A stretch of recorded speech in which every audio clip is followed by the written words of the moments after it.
Hi Capricorn, this is Kacee with your love reading for April. Thank you so much for tuning in. I'm so grateful that you're here today. Sending out lots of love and blessings your way. So we're going to start by pulling some emotion cards, and we're going to read you guys on the left and the other energy on the right hand side. This reading may resonate with a romantic partner, but it can also resonate with, say, a family member or a co-worker, relationship with yourself, or relationship with your spiritual side. So let's go ahead and pull some cards and see what we have in store for April. Okay, so you're coming in with feeling alone, kind of isolated. There's not a lot of people that understand what you're going through, or physically there's not a lot of people around you at this time. You know, with what we've been going through with 2020, we have been social distancing. We're not seeing our family and friends as much. So that can make us feel isolated and alone as well. Let's go ahead and pull their energy card. And they're coming in with third chakra. And this is about their intuition. They're maybe very intuitive people. They can be seeing things that other people don't see. They could be really affected by the things that have been going on right now if they're very intuitive. They can be also on a spiritual journey right now that you don't quite understand. Let's pull some wisdom cards. You're coming in with wishing. There's a lot of stuff that's going on right now inside of you that you wish was not happening. You wish you didn't feel by yourself, isolated, alone, no one to talk to. Sometimes you can feel invisible in this kind of energy, wishing things were different, wishing for the past to be different. But the only thing that we can do right now is change the present, and that will change our future. We can't go back and fix stuff from the past. We can only do better today. They're coming in with oath. So when the oath comes in, this talks about having that spiritual journey that they took an oath before they even came to this planet to say that this is what I'm going to do, this is the stuff I'm going to go through, these are going to be my accomplishments, these are going to be my failures, and then eventually their spiritual journey and their awakening opens up, and that is what they're focused on, because this is the time that they've chosen before they came to the side to do whatever it is that they're trying to do creatively, psychically, within their own personal journey. This is very important to them. This is an oath they took for themselves and for their soul path. We have videos on soul paths because, that's the underlining meaning of all the things that we're doing here on the journeys and all the trials and tribulations and accomplishments and accolades that we get for the things that we're going through. All that stuff is a test for our soul path. And it's really important that we recognize that when we're going through things. And I feel like you're going through a soul path energy right now as well, and it's affecting your relationship with yourself, your relationship with other people around you. You don't feel very balanced. You don't feel appreciated. You feel like you are left out in the cold, like it's the 5 cards. We're in the middle of the conflicts, and we're in the middle of all the yucky stuff. But know that when we're in the middle of something, we're getting close to the end. We're getting close to that blessing coming in to repay us for going through this journey, because we're going to release some really crappy energy, and we're going to be able to open up some space for some really good energy to come in. Well, let's go ahead and pull some more oracles for our messages. Wow, look at this, Cappy. Come on. Learn from your mistakes. So if you're holding yourself hostage because of things you've done of the past, like I said, you can't fix the past. The past is the past. It is what it is. We all have one. We all look at our past and go, ooh, I shouldn't have done that. That really sucked. Or that shouldn't have happened to me. That really sucked. We all have our moments. But you can't live in it. You have to stop the past from interfering with your present, because that is what's going to give you a very bright future if you let it go. If not, it's going to be the same energy that you're sitting in right now, and I feel like you're sick of the energy You're over it. You're done. You've had it. Kindness counts. The energy that you're dealing with, your significant other, this can be a best friend. This is someone that's in your life 24/7, and they are trying very hard to balance what they're doing. They're also understanding that they have to be more kind, or they're giving you that kindness energy to allow you to go through the sticky stuff that you're going through right now because of feeling alone and going through that shadow side of your psyche and trying to get rid of energy that doesn't suit you any longer. And it is a yucky situation when you have to go through that and you feel very alone because it's a very isolated journey. But once you come out of it, you won't be isolated anymore. You'll feel freer. You'll be attracting higher vibrational energies to you in friendships, in romance, in business contacts. Everything else will be lifted, and it will feel so much better, and things will really come to you faster. So if there's something you need to let go of, this is definitely the time. No time like the present, as they say. Let's go ahead and pull a romance angel card. Playfulness. To recapture romance, allow your inner youthful spirit of fun to shine. So this talks about you just kind of letting all that negative stuff go. Live in the present. Enjoy the moment. If, there's a good TV show on, laugh out loud, be happy, enjoy it now, because this will raise your spirits to a higher vibration. Enjoy the people that you are able to be with, because that will reestablish the connection. Always reestablish connection with spirit and the divine, because they're the ones who are guiding us. So try to keep that open. Try to say your prayers, do your rituals, whatever's comfortable for you, and keep that line of communication open as well. And this will also reignite some passion in the relationships that you have, okay?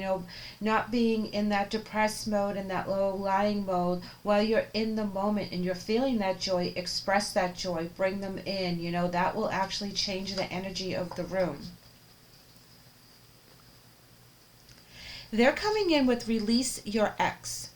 And it says, the time has come to clear your energy. So there's things that they have to work on as well for themselves. There could be a ex involved that is giving them a hard time, and that energy is still surrounding them for that bond, and that needs to be taken care of.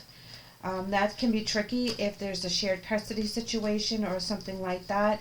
There's also trauma bonds that need to be broken when it comes to exes, because even though they may not be in the picture anymore, the damage that was done stays with the person, and it takes a long time for that to be released. And again, that's part of the shadow side energy.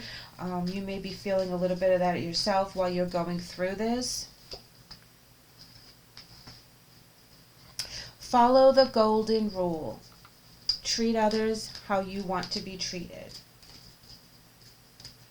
So if you want to have positive relationships, you have to participate in a positive relationship. If you want to have a better job, you have to, strive really high and treat everyone with respect. It's just how you want to be treated. And, that's a real simple rule, but I feel that this has more to do with energy versus your kindness to other people or your respect when you go out in public. I feel that it's more to do with, you're not feeling well deep down inside. You're working through something right now, and the people around you are sensing your sadness, sensing your depression, and I think if you look at it from a different perspective, that if you were around someone that was always down, it's helpful to re-energize that energy by lifting them back up. So as they're trying to give you kindness to lift you back up, reciprocate in that way, meet them halfway, so that that energy shift can change, because that will give wonders for your perspective. So just keep that in mind. I feel like they're trying to give you some space, and they're trying to use their intuition as to how to navigate around your energies right now. Like attracts like, just like I said with the golden rule. This is really interesting that they're coming in with this, because they're trying to portray happiness and joy so that you'll be able to catch that energy, and they want to have it bounce back to them. So keep that in mind as you're going through the month and you having these trials and these tribulations internally, and you feel isolated. Know that there are people around you. You're not as alone as you think you are. You have your physical family and friends and co-workers and tribes, but you also have your spiritual team as well that never leaves our side. So they're always with us as well. We're coming in with some tarot now, guys, and we have Four of Cups in reverse as well as the Seven of Pentacles. And this is looking back on your life and not really being really happy with what you're looking at, because you're seeing the negative sides of a lot of the things. Yes, they did happen, but not everything in your life in the past was bad. So try to remember some of the good times. Try to focus on things that made you happy. Remember the good Christmases and the good birthdays and things of that nature to try to make you feel a little bit lighter. We're having Six of Wands in reverse, and we're also having the Ace of Cups. And this is feeling that you don't have the success in the love department that you've been looking for. The connection that you have had or are looking for is not as strong as it used to be. There's been some tower moments, guys. There's been some shakeups. There's been some arguments. There's been hurt feelings. This can be past or present. Well, yeah. Okay, two more coming up. Okay, so we have the Seven of Wands as well as the Fool in reverse. And this is talking about taking unnecessary risks in your decision making, things that maybe you shouldn't have done in the past. All of this is past, guys. Because you thought you were doing the right thing at the time with the Seven of Cups. Okay, that's my illusion card. And usually one of those cups will work and the rest of the six are going to get us in trouble. And I feel that you picked something that got you in trouble, and that's where the Tower moment comes in. And that's where that shakes things up. And it really made stress on some relationships. Now you're sitting back and you're like, okay, now, well, I messed up, so now what do I do? And you're feeling in that very low-lying energy. Again, your past is not defining you. You can change who you are, how you think, what you want to work for at any moment. Will it make it harder? Yes. Is it impossible? No. Because you're here for a reason. You have a reason to be here. You have a light to shine. You have a soul journey to fulfill. There's something out there that you're supposed to be doing.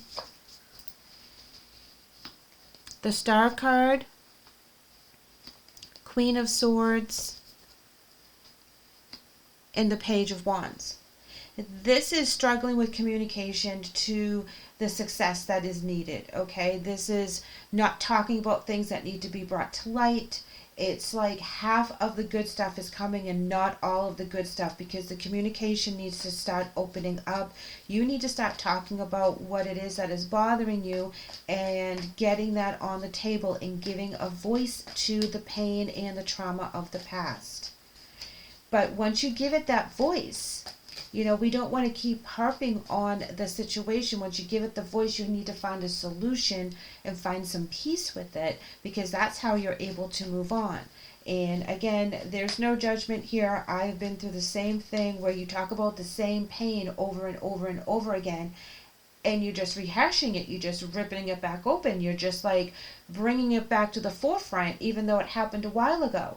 Well, what we were doing wrong is that, yes, we need to talk about it. We need to find a solution for it and find peace with it, find some forgiveness to it. Self-forgiveness is huge, okay? You have to forgive yourself. And that's the hardest thing. We can forgive other people for the really crappiest things that they have done, but we can't forgive ourselves for even the slightest indiscretion. We are so hard on ourselves. We don't blow it off as easy. Here we have the Queen of Wands in reverse with the Four of Swords, and this is losing the passion for going out and doing what it is that you really truly want to do. Don't have the gumption. You don't want to do it. You're not interested. It's not going to happen. The Four of Swords is saying it's okay. that you feel that way. You need to take time for yourself and regroup. Think about things from a different perspective. Study things from a different angle. Talk to other people about how they made it through their journey and where they are now. Nine of Pentacles, as well as the Page of Pentacles. Now, this is the offering. This is your tribe. This is your family. This is your spouse. This is people that love you and support you, giving you the security that you need. And this is also with the Nine of Pentacles, you making your own security. You taking that new offer with the Page of Pentacles and really making something great with it. But you have to go through this energy to release it first. But you get your blessings coming. Strength cards coming as well. Oh, perfect. And the Three of Swords in reverse. This is perfect, perfect, perfect, because this is the energy that you want for your healing, the energy for releasing the heartbreak that you've been carrying around with you with the Three of Swords in reverse and the Strength card. This is where you come out kick-ass and ready to rock and roll. And you also have the Page of Cups coming in at the bottom of the deck, and this is an offer of new love, guys. New love. This is where you can rekindle the love that you have. This is because you're raising the vibration. This is also an apology. Okay, you may need to give an apology, you may need to receive an apology, but this is where that feeling of joy and peace comes in. I'm going to pull one more romance card for this energy, just because I believe, yes, that's what I thought. Romantic feelings. Your feelings are real and worth exploring. This is what I mean when you go ahead and you switch that. Whoever you're with in your life right now, if you are married or you have a significant other, you're able to rekindle the romance and the feelings because you're able to rise above whatever feeling alone energy you're in right now, that isolation energy, by taking care of yourself. You get your drive back, you get your lust back, you get your creativity back. This is amazing. And they're coming in with a bonus romance card, and it says very soon. Clearly decide what you want so that it comes to you now. So they want this as much as you do. This is a perfect pairing of a beautiful cycle of you working through some really crappy stuff to get your blessings. And when you do, you rise higher in your energy, you ascend higher, and you're able to get better blessings coming in. Things are going to work out so much easier once you get rid of this feeling that you have right now. Honor it, make peace with it, forgive yourself. There's a lot of beautiful blessings coming your way. I need to go ahead and pull your angel cards, and I was shuffling the wrong deck, so bear with me a sec. Got so excited about the rekindling or the new romance that's coming in once you go ahead and release this energy. You don't need it anymore, Capricorn. Your angel message is Caressa, and it reads, "You are at the end of a cycle in your life. Call upon the angels to comfort you and guide you to your next step. Happiness awaits you soon." Oh, this is beautiful. Yes, that was what we were saying. It's the end of a cycle of this low-lying energy of feeling inadequate, not enough, secluded. You know, you have to forgive yourself for your past mistakes and forgive others as well, and it will really, really, really lighten that energy to bring in new beginnings. Their angel message is Rosetta, and it says, "You have a gift for working with young people, and your divine purpose involves helping, teaching, or parenting children." So know that this energy that you're dealing with is a very loving energy. This is a parent kind of energy where they will take care of you, they will do what they need to do, and it's a very unconditional, very loving in an unconditional love type of way. So they're not giving you a lot of judgment, they really want the best for you. They may play hardball with you too if they need to, because I feel like that as a parent you get to do both, you know. And I feel that's the energy that's coming in from them, that they really want the best for you, and they have the power with that third eye chakra to really focus on what is needed through their intuition. So they're just running with their gut when it comes to dealing with some of the energies that are coming into play within the relationship. So as you raise your vibration, they're able to raise theirs as well, and it will be a beautiful pairing and rekindling if you're in a committed relationship. If not, watch out, guys. This new energy that's going to shift is going to allow a new relationship to come in and bless you in all your areas. So keep that in mind as you go through the month, and it is kind of sticky, but you will come out kicking ass and taking names and getting rid of that stuff that you don't need anymore. Thank you, Capricorn, for letting me read for you today. I hope the message helps. I would love to have you back, so please like and subscribe. Take care.